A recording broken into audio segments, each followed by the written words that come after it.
Hello, this is going to be a bit of a rambly video because I know what I want to say, but I haven't rehearsed it, I haven't written anything down, but I haven't made a video in a while, so I thought I should before I will be changing everything up because I'm going to university in a couple of weeks, so I'm going to be changing to a new planner. Although it is the same book as I'm currently using, I'm going to be having a much different structure to my day, so what I will be writing and how much I'll be writing and that sort of thing, what I'll be focusing on will be changing. So I thought I'd show you what my planner has been like,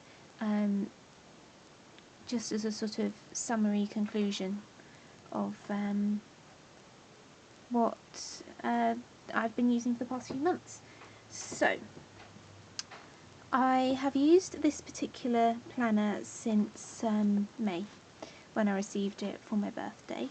It's an MD notebook, A6 size from Fauxdori. So it's that gorgeous Fauxdori paper. So I started it on the 11th of May, and sticking to it all the way to September is quite a feat for me. And then I would have stuck to it even longer if I hadn't decided that going to university I would like to start a fresh planner. So at first I tried week on one page plus notes and then the bullet journal, but I decided that there was too much repetition because I didn't quite know what I was meant to be using the week on one page for. I was writing things twice and stuff. I drew this in because there was this big blank space here. I wanted to be drawing or colouring or something pretty to look at, or something interesting to look at in the blank spaces. This is kind of a setup of a museum, because I'm going to be doing museum studies, so I was just sort of factoring in everything that needs to be incorporated into the bottom floor of a museum. So you've got your few museum rooms here, galleries, but the rest of it is all like cafe and outside space and teaching room and toilets and stuff, and it really does take up a lot of space, so that was a little bit of it's quite educational for me. So I, very briefly, it is a bullet journal style, but I don't use the traditional bullet journal bullets. I do asterisks for to-dos. I do colour code, but only a little bit, like these stars, the asterisks and stuff. So it's just the way that I set it up, the way that it developed according to my needs. So I'm just trying to look for one. Down here there's a diamond, which means this is something that is like a record of something I did. A dot there is a piece of information. Question mark obviously is a question, and then you've got the different colours. So black is the normal writing colour, but it also, if you see something, well, you won't really see a star in black, but black is for appointments, meetings, booked times, that sort of thing. Blue, dark blue is to-dos, general to-dos. Green is household, like housework. Red is academic stuff. Pink is fun stuff. Light blue is reminders or occasions, you know, like birthdays and things. And purple is recording stuff. I don't usually use that in here. And one that is more recently added is orange, which is either routines or something to do with health. I put a piece of washi tape after the week has ended, which adds some colour to my pages, which is great. I cross things off when they're finished. I don't just tick a box because that isn't obvious enough that it's finished. I did try to start doing this sort of like more decorative notes, although that doesn't look decorative to many people. That was more than I was doing before. I just wanted to add some more colour and interest, but I never actually stuck to it. In each day can be as long as it wants or as short as it needs to be. That's the beauty of a bullet journal. So I could take 2 pages for a whole day if it was really, really busy, or if I don't need to actually write anything down, I just don't write in it. So, for example, here I've got Friday and it goes on to Monday. I haven't written anything in for the weekend. And if I don't need to, then that's fine. I write with times I worked next to the days, so that's a record of that. I have pinky orangey fluorescent ticks in the corner that marks that I have done everything on this page. Days when I don't have that I haven't completed everything on the page. For example, I haven't made a pilot cartridge into a converter for my pilot Prera yet, then I don't tick it off. And stuff when I don't know why I've got a dot there in particular, but that sort of means like I can't do it yet, but it will be finished soon. I put an arrow when something is transferred to another day, or a list. I cross something off like that or like that if it's cancelled. I can draw spaces there to like mark a tick box of something that I need to keep track of. For example, that was make sure I check my routines 3 times a day. I do an asterisk with a circle around it to mark that that is a list I've got elsewhere in my planner, so that would be my shopping list, things I need to buy in town. I started this thing where, because I'm starting to use my bullet journal for more than just to-dos, so not everything's going to be crossed off. So for example, if it's a piece of information or me recording something that I've done or that's happened, I won't cross it off. So that to me at a glance means that it looks like this thing hasn't been done. That's not something that can be crossed off. It's just something that I've written down that isn't a to-do. So where something... So basically I'm trying to use these symbols down the side. Instead of me looking for where things haven't been crossed off, I'm trying to look for things where it's got the relevant symbols. So for example, here you've got these 2 dots and this tick. If you are looking for things that haven't been done, you don't look down here because that looks like that those 2 things haven't been done and those things haven't been done. You're supposed to look for the asterisk and then follow it on. To me, basically, it just indicates whether it's something that needs to be crossed off or not, and then if it hasn't been crossed off, then I action it.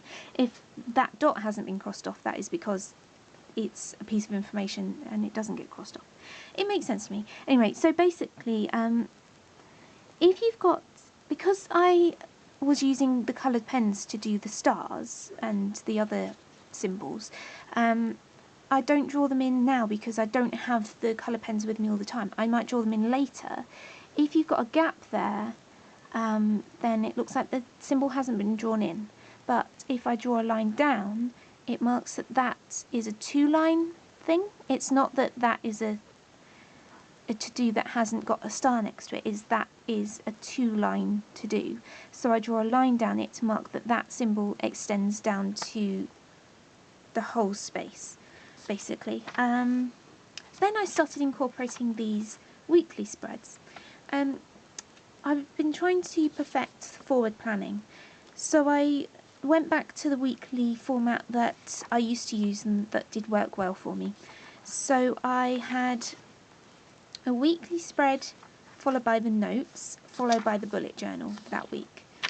Weekly spread, notes, bullet journal, basically. And then I decided I don't actually need the note spread. It's not something that I really use much because, as you can see in... Well, I did do a lot there, but actually I wasn't actually referring to it, because what I would do is brain dump on here and then transfer everything to a timed a day slot here. So this after Sunday I wasn't even checking it, so I don't see what the point of actually using it is. So I started just doing it on scrap pieces of paper and throwing that away, because everything would have been transferred into here by Sunday night anyway, for the next week. And some days I wasn't using it. For example, there I didn't even use half a page for that week's notes, so it's not something that I need to actually keep in my planner. Some weeks I don't write much in there. This is mainly for me on a Sunday night to brainstorm what I need to do, and then to schedule a day to do it, and then to actually every day incorporate it into my bullet journal and do it. So that's what that looks like. And now I'm going to be switching to this on the 21st of 21st of September. I'm going to be switching to this. It's the same notebook again, an MD grid A6 size, lovely paper, lace flat, which is great.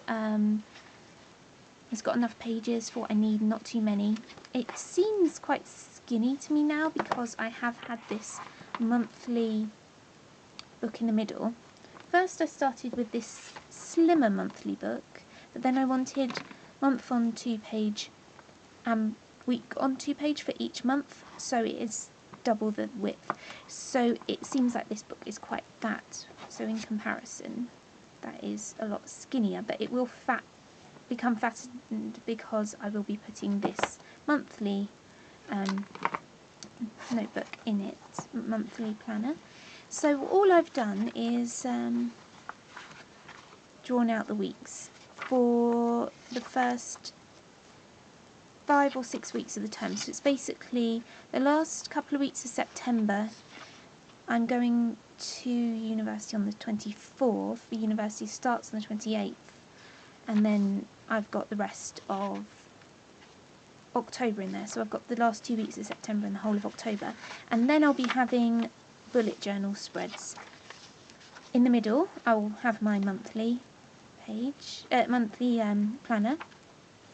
and at the back I will have my current lists, my planner lists, which I do from the back forward like I have in here.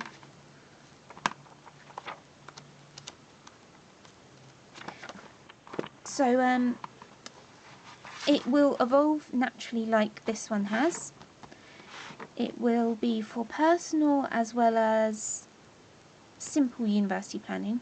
My complex university planning I will be doing in my new, well, sort of not new, this Moleskine, which I say new because I have only just started it, but it's not actually a new notebook because I have had it for over a year now, actually probably a year and a half. I bought it, used one page, and then didn't use it anymore, so I took that page out and just used it again, and I'll show you this in a video in a minute. So yeah, this will be my main planner, and then I'll also be using my A5 Vanderspec as my project planner, which I really like using that for. Yeah, so I don't know how long I've got left. I will give you a quick overview of my monthly, which may be very quick because I think I'm running out of time. This is a year overview. I will show you that more in the bullet journal university one. This is my my month spread, so it's monthly spaces plus space for to-dos for specific days, and then this is where I write more detail about the appointments I've got, and then this is where I'm going to just brainstorm what I need to do for the month. This post-it note is temporary, well, not temporary appointments, tentative appointments, where I'm not quite sure which group I'm going to be in, so I don't know when I'm going to have that particular session.